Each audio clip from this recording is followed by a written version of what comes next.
نعرہ حیدری لگانے سے دشمن بھاگ گیا۔ اخبار مشرق لاہور 14 نومبر 1965۔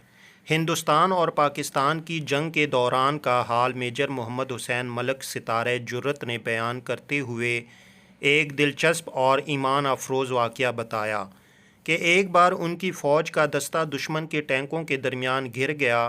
ہم نے نعرہ حیدری یا علی کی صدا بلند کی۔ اس ایمانی پرجوش صدا کو سن کر دشمن کے سپاہی گھبرا گئے اور اپنے مورچوں اور ٹینکوں سے نکل کر بھاگ کھڑے ہوئے۔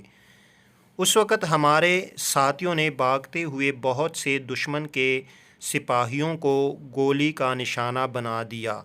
میجر ملک نے کہا کہ دشمن کی پسپائی کے بعد میں نے محسوس کیا کہ جذبہ شہادت اور نعرہ حیدری یا علی کی پرجوش صدا میں کتنی قوت ہے، اور معجزہ نمائی ہے کہ دشمن کے دل دہل جاتے ہیں۔